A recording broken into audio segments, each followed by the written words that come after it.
C'est pas pour rien que tu entends cette vidéo. C'est parce que c'est pour toi que ce message est en train de sortir. Et tu dois venir puisque tu es appelé à faire ce travail. Shalom Église. Que Dieu vous bénisse. Je suis heureux de vous retrouver cette fois-ci pour un appel à la prière. Mais avant tout, je voudrais rappeler ce que nous sommes en tant qu'Église de Dieu sur la terre. Nous sommes le corps de Christ sur la terre. Nous sommes l'Église de Dieu sur la terre. Il n'existe pas de Dieu sur la terre en dehors de nous. Quiconque veut voir Dieu, il passe par nous, il passe par toi, il passe par moi. Nous qui avons reçu Christ comme Seigneur et Sauveur. Quiconque veut connaître le chemin pour le ciel passe par nous. Nous sommes le corps du Seigneur Jésus-Christ. Nous sommes la puissance de Dieu sur la terre. L'Église de Dieu n'est pas une chose avec laquelle on pourrait s'amuser. L'Église de Dieu est appelée à changer le monde. L'Église de Dieu est appelée à faire des grandes choses sur la terre afin de prouver au monde, afin de prouver à Satan que seul son Seigneur, que seul son Maître est le véritable et le seul Seigneur de toutes les galaxies possibles. De tout l'univers, je veux dire. C'est ça la mission de l'Église. Celle de laisser les marques de Christ sur la terre. La domination de Christ sur la terre. La sagesse de Christ sur la terre. L'autorité de Christ sur la terre. La seigneurie de Christ sur la terre. La providence de Christ sur la terre. C'est ça l'Église de Dieu. Manifester la puissance infaillible de Jésus-Christ au travers de sa parole sur la terre. C'est ça l'Église de Dieu. Elle est appelée à changer ce monde. Elle est appelée à changer les choses. L'Église de Dieu. Nous ne sommes pas n'importe qui. Tu n'es pas n'importe qui, ma soeur. Tu n'es pas n'importe qui, mon frère. Toi, fils de Dieu, toi, fille de Dieu qui me suis. Voilà ce que je suis venu te dire. Tu es un Dieu sur la terre. Tu es membre de l'Église de Jésus-Christ.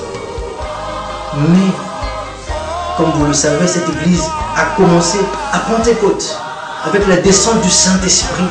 Et pendant plusieurs années, ils ont marché dans l'autorité du nom de Jésus-Christ. Ils ont marché dans la puissance du Seigneur Jésus-Christ. Ils ont marché dans la correcte interprétation de la parole. Ils ont marché pendant presque 20 ans dans l'humilité devant le Seigneur. Dans une vie de prière intense, dans l'obéissance à Jésus-Christ, manifestant, prouvant au monde que c'était bien le Seigneur Jésus-Christ qui avait droit de régner. Même quand on pouvait leur interdire de prêcher la parole, ils allaient à l'extérieur et prêchaient la parole et Dieu confirmait par des signes et des prodiges. Au point que le gouvernement romain ne pouvait plus rien dire, ne pouvait plus rien faire. C'est comme ça qu'ils ont marché. Mais au fil des années, sur plusieurs années, l'Église de Dieu a perdu certaines valeurs. Elle a perdu toutes ses valeurs. C'est pourquoi justement nous parlons tout le temps d'un réveil spirituel qui doit s'abattre sur l'Église de Dieu. Où l'Église doit revenir à ces choses, doit revenir à l'expérience pentecôtiste, à l'expérience des apôtres. C'est pourquoi nous parlons d'un réveil.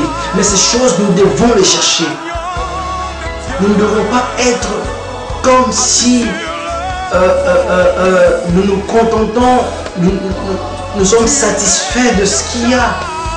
On ne doit pas être satisfait de ce qui se passe dans l'Église aujourd'hui.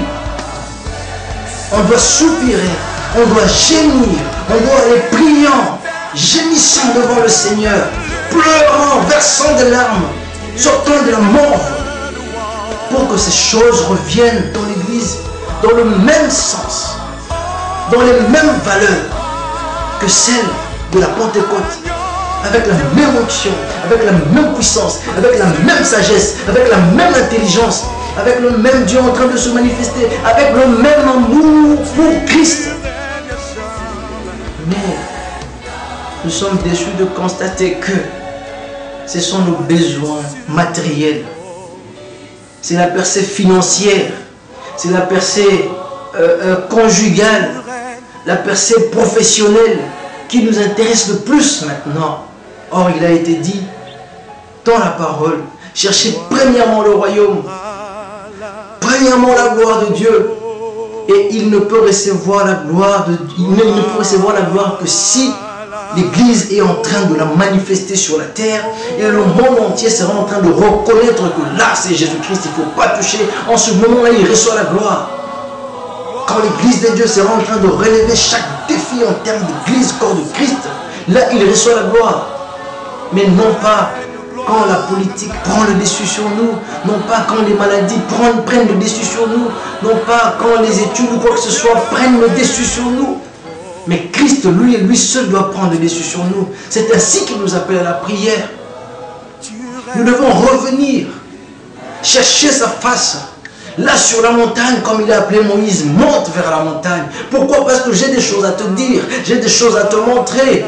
Ce que tu dois faire, quand tu dois le faire, comment tu dois le faire, avec qui tu vas le faire et où tu vas le faire. Le Seigneur t'attend, frères et sœurs. Toi et moi, nous avons un devoir énorme à accomplir. Nous avons un défi énorme à relever.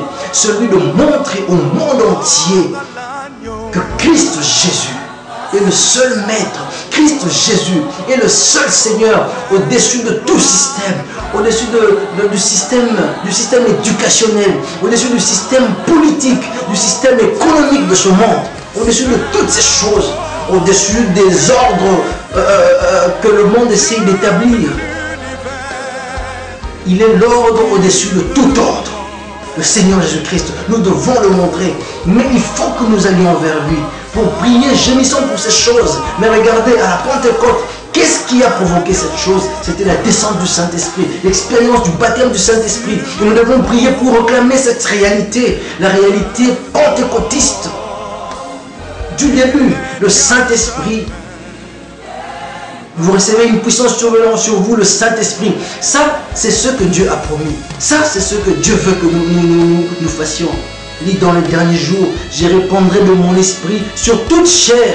Vos fils et vos filles prophétiseront, même les veillards auront des songes. Il a promis de reprendre son esprit sur toute chair afin que l'expérience pentecôtiste soit encore une fois de plus réelle. Nos pères, dans les années 1906, ils ont réclamé cela à Los Angeles, sur la rue Azusa Street.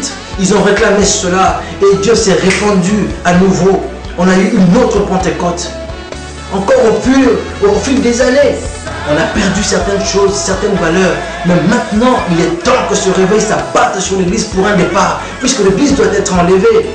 Mais nous devons prier pour ces choses. Nous devons réclamer ces choses dans la prière. Nous devons gémir pour ces choses. Arrêtons un peu de regarder à notre propre bien. Arrêtons un peu de regarder à nos propres intérêts d'abord. D'abord ses intérêts à lui. D'abord Christ. D'abord sa parole, d'abord son église, d'abord sa gloire.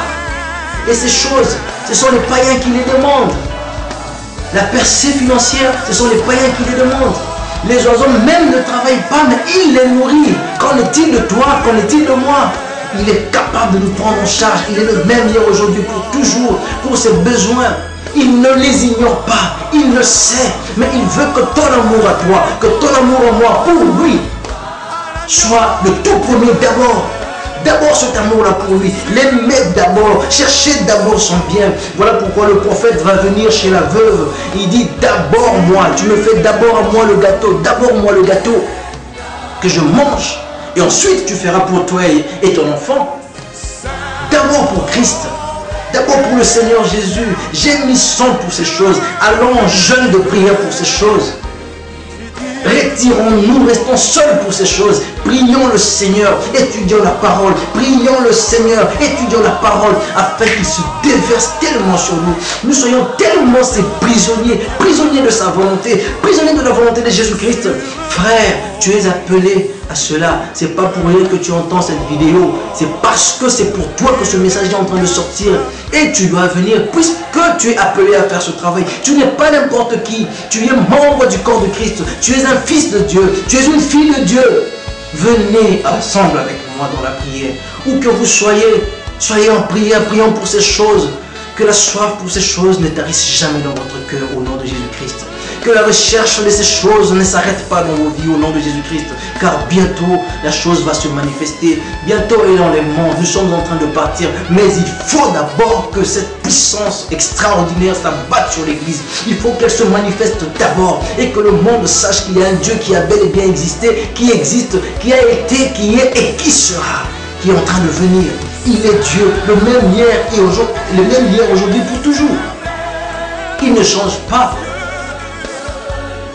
Il ne change pas. Laisse que ces paroles demeurent dans ton cœur. Laisse que ces paroles demeurent dans ton cœur par la puissance du Saint-Esprit au nom de Jésus-Christ. Et que tu ailles dans la prière, cherchant la face de Dieu, et que Dieu t'explique en profondeur ces choses dans le nom de Jésus-Christ. Que tu découvres ces choses en profondeur par le Saint-Esprit au nom de Jésus-Christ. Que la grâce de Dieu vous accompagne, frères et sœurs, vous qui me suivez, et que la grâce de Dieu aussi vous accompagne. Dans le nom de Jésus-Christ, soyez bénis. Dieu vous